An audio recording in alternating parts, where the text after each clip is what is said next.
We're standing up for our interests and values, not shrinking back. Not in the face of Russia's aggression against Ukraine.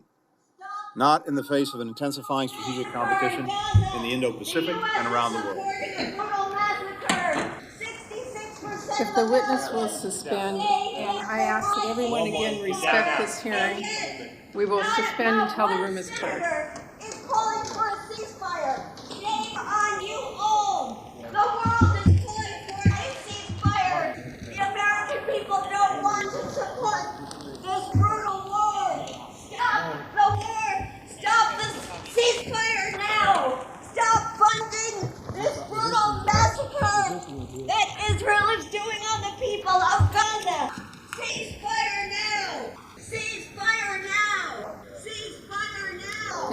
بسم اللہ الرحمن الرحیم. Doctor منور حسین آپ کے پیش خدمت ہے. اسرائیل سیز فائر کی طرف کیوں نہیں جا رہا؟ اس کے خود اثرات اسرائیل کے اوپر کیا ہیں، خود امریکہ کے اوپر کیا ہیں، یورپین طاقتیں جو کہ اس وقت اسرائیل کی سپورٹ کر رہی ہیں ان کے اوپر اس کے کیا سیاسی اور سماجی اور معاشی اثرات ہیں. آج ان سوالات کے جواب دینے کی کوشش کروں گا. اس وقت جو 24واں دن تھا اسرائیل اور حماس کی وار، جسے کرائسس بھی کہا جا رہا ہے، ایکچولی تو وار اس وقت چل رہی ہے، اس کے اندر جو رپورٹس آ رہی ہیں تقریباً 9,000 سے زیادہ فلسطینینز جو ہیں وہ شہید ہو چکے ہیں، 3,000 جس کے اندر خواتین ہیں، آدھے سے زیادہ بچے ہیں، 10 لاکھ لوگوں کے گھر مکمل طور پہ تباہ ہو چکے ہیں، اور یعنی 1 ملین بنتے ہیں جن کے گھر بالکل مکمل طور پہ تباہ ہو چکے ہیں. اور پھر کل القدس ہاسپٹل کے قریب جو بمبارٹمنٹ ہوئی ہے تقریباً 40 سے 50 وہیں فلسطینی جو ہیں وہ شہید ہو گئے. اور اس کے جواب میں پھر حماس نے لانگ رینج میزائل کا اٹیک کرتے ہوئے نظر آتے ہیں، جس میں تل ابیب میں سائرنس بجتے ہوئے نظر آئے اور بڑی نقصان کی باتیں بھی ہو رہی ہیں. پھر جنوبی لبنان میں بھی چونکہ فاسفورس بم کا استعمال کیا اسرائیل نے، تو اس کے جواب میں حزب اللہ نے بھی جو راکٹس ہیں وہ مارے ہیں. اب یہ سب کچھ اسرائیل کیوں کر رہا ہے؟ اس کی 2 بڑی وجوہات ہیں. ایک وجہ تو ہے کہ 7 اکتوبر کا جو فیلئر تھا اسرائیل کا، جو ناکامی تھی، جو شکست تھی، اس کے اوپر پردہ کیسے ڈالا جائے اور خفت کو کیسے مٹایا جائے. اس پہ میں نے بارہا گفتگو کی ہے. لیکن دوسری جو امپورٹنٹ اس کی ریزن سامنے آ رہی ہے، وسل بلوئنگ جو ویب سائٹ ہے جو کہ سیکرٹ ڈاکومنٹس کو ہیک کر کے وہ اس کو پھر سرعام کر دیتے ہیں. ان کے مطابق 13 اکتوبر کو اسرائیل انٹیلیجنس کی جو منسٹری ہے انہوں نے کہا کہ اگر فورس ڈسپلیسمنٹ کرتے آپ فلسطینینز کی اور سینائی ڈیزرٹ کی طرف آپ ان کو بھیجتے ہیں تو فیوچر میں جو اسٹریٹجک اہداف ہیں اسرائیل کے، اس حوالے سے یہ بڑی مددگار ثابت ہوگی. اور یہ بڑی الارمنگ ہے پوری دنیا کے لیے کہ ایک طرف دنیا اور یونائٹڈ نیشنز کی جنرل اسمبلی کے اندر جو ریزولوشن پاس ہوئی کہ سیز فائر ہو اور اس کا پیسفل ریزولوشن ہو، وہاں پہ مزید اسرائیل کی انٹیلیجنس منسٹری اسرائیلی حکومت کو یہ سجسٹ کرتے ہوئے نظر آ رہی ہے کہ آپ فورس ڈسپلیس کریں فلسطینینز کو تاکہ فیوچر میں اپنے اسٹریٹجک اہداف کو حاصل کیا جائے. اور انہوں نے بتایا کہ اس کو 3 اسٹیجز میں آپ کریں، اور حقیقت میں اگر آپ ان تینوں اسٹیجز کو دیکھیں تو یہ ہوتے ہوئے آپ کو نظر بھی آ رہا ہے. پہلا اسٹیج یہ ہے کہ جہاں پہ آپ فلسطینینز کو فورسفلی نکالیں سینائی ڈیزرٹ کی طرف جو مصر کے ساتھ بارڈر رکھتا ہے، وہاں پہ آپ ان کو لے جائیں اور وہاں خیمہ بستی کو آپ قائم کریں جو کہ اس وقت بن رہی ہے. دوسری طرف پھر آپ یہاں پہ جو ہیومنیٹیرین کوریڈور ہے اس کو اوپن کر لیں، وہاں پہ ریلیف پیکیجز دیں اور لوگوں کو وہاں پہ فیسیلیٹیٹ کریں تاکہ لوگ وہاں پہ جائیں. جب ان کو کھانا ملے گا، پانی ملے گی، ایجوکیشن ملے گی، تو وہاں پہ وہ جانا شروع ہوں گے تاکہ جنگ، جدل اور موت اور جو پین اینڈ ڈسٹرکشن ہے اس سے بچنے کے لیے وہاں پہ لوگ جائیں گے.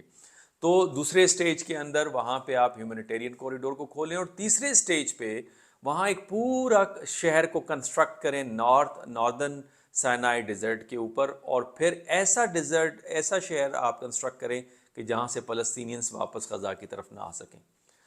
اگر آپ غور کریں کہ کیوں اسرائیل بضد ہے لگاتار کہ سیز فائر نہیں کریں گے، اور پھر اینتھونی بلنکن جو کہ اسٹیٹ سیکٹری ہیں، جب ان سے بھی سوال کیا گیا کہ کیا یہ پاسبلٹی ہے کہ سیز فائر کیا جائے، تو انہوں نے کہا سیز فائر بنیادی طور پہ حماس کو ری گروپنگ میں مدد دے گا، لہٰذا ہیومنیٹیرین پاس کے بارے میں تو سوچا جا سکتا ہے لیکن سیز فائر کے بارے میں یہ کہ حماس کو سپورٹ کرے گا اور اسرائیل کے فیور میں نہیں ہوگا، تو لہٰذا ہم یہ نہیں کریں گے.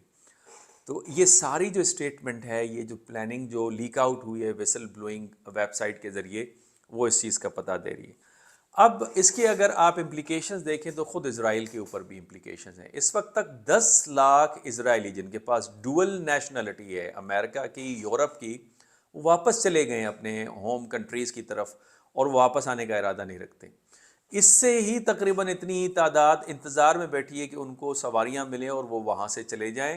اور اس حوالے سے ایک اسرائیلی کمپنیز کے اوپر اور ایئر جو کمپنیز ہیں اسپیشلی ان پہ بہت پریشر ہے. وہ کرائے کے جہاز، بحری جہاز، ہوائی جہاز وہ لے رہے ہیں تاکہ وہاں سے لوگوں کا انخلاء کیا جائے.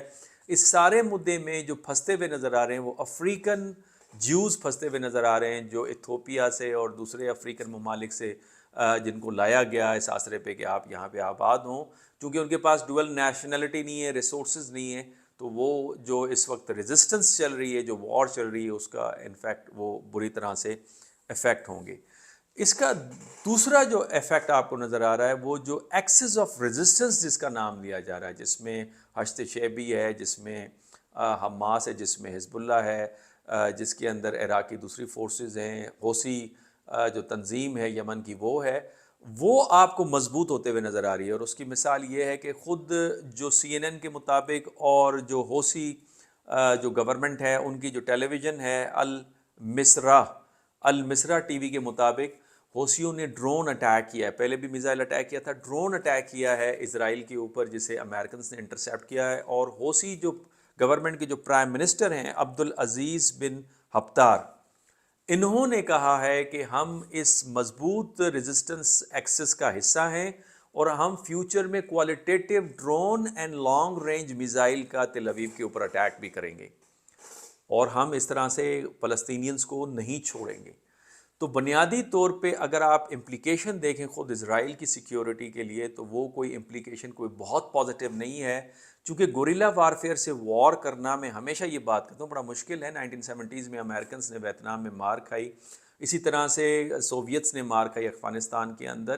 تو لہٰذا فلسطینینز میں جس طرح 2006 میں حزب اللہ اور 2021-22 میں پھر حماس سے اسرائیل بہت بری طرح سے افیکٹ ہوا. تو گوریلا وارفیئر کوئی آسان نہیں ہے. پاکستانی فوج کا ترہ امتحان نظر آتا ہے جس نے اس طرح کی جو ٹیررزم کے خلاف جو جنگ ہے اس کے اندر بہت کامیابیاں حاصل کی. تو میں یہ سمجھتا ہوں کہ خود اسرائیل کے لیے امپلیکیشنز اچھے نہیں ہیں. اس کے علاوہ امریکہ کے حوالے سے اگر آپ امپلیکیشن دیکھیں یورپ میں، تو جس طرح سے سول سوسائٹی اٹھ رہی ہے، جو سرویز سامنے آ رہے ہیں اس کے مطابق یہ جو پروٹیسٹ ہو رہے ہیں خود امریکہ کے اندر اور پروٹیسٹ ہو رہے ہیں تو جو کہ یورپ کے اندر، وہ پبلک اوپینین کو تیزی کے ساتھ شفٹ کر رہے ہیں فلسطینینز کے حق میں اور اپنی حکومتوں کے خلاف.